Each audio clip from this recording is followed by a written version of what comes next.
Hey y'all, it's Stacey. Welcome back to the kitchen. Today we're making deviled ham. Now, if you grew up like I did, then you remember deviled ham coming in that little can wrapped in white paper. It made up tons of summer lunches when I was a kid. But you know, sometimes we want to know what exactly is in our food, so I came up with this really easy recipe to make a homemade version that's super delicious. Now to start, I've got about 1.5 pounds of chopped ham. You can use leftover ham if you baked a ham or something like that. I went to the grocery store, I bought those little packs of chopped ham. This is the small dice, you could use a chopped. You're gonna need about 4 cups. What I'm gonna do is I'm just gonna put this right in my food processor here. You know, deviled ham has a very unique texture, so we're gonna work hard to kind of recreate that texture. So popping this in the food processor is the easiest way to do that. If you use a small food chopper or something like that, I'm sure you could get a similar result. We're just gonna pulse this till we get that pureed, not pureed, but almost pureed texture where it's chopped really finely.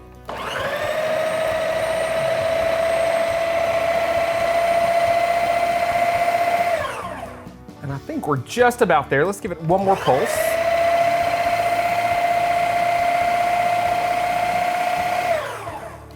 And the great thing about making your own is you can kind of develop the texture that you want it to have. So if you want it to have a little more chunk to it, you can certainly do that. All right.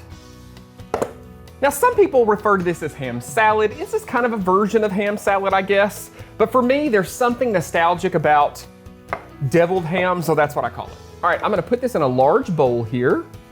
And you can kind of see that texture. It's pretty finely chopped, but certainly not pureed. Now we're gonna season this up.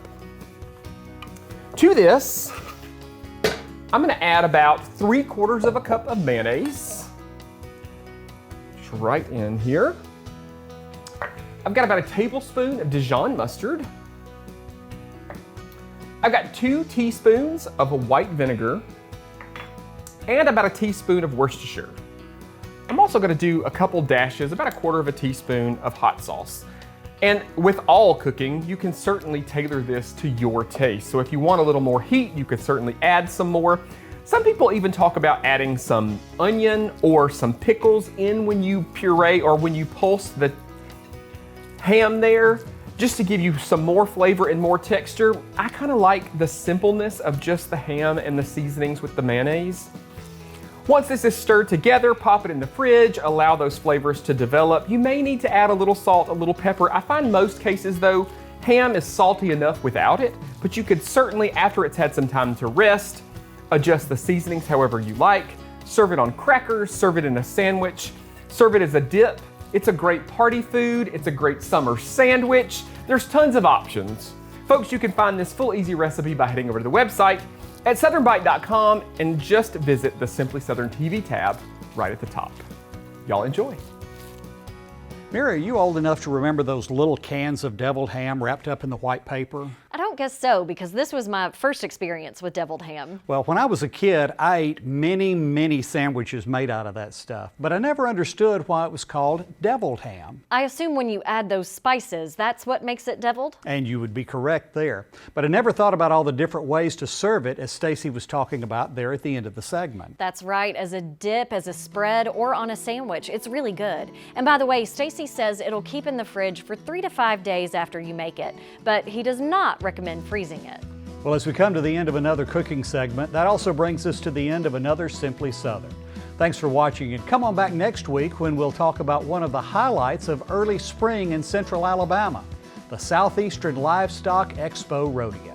And Fred Hunter will take us to a coastal barbecue restaurant that was born as a result of one of the Gulf Coast's greatest disasters. I'm Mary Wilson. And I'm Kevin Worthington. We'll see you then.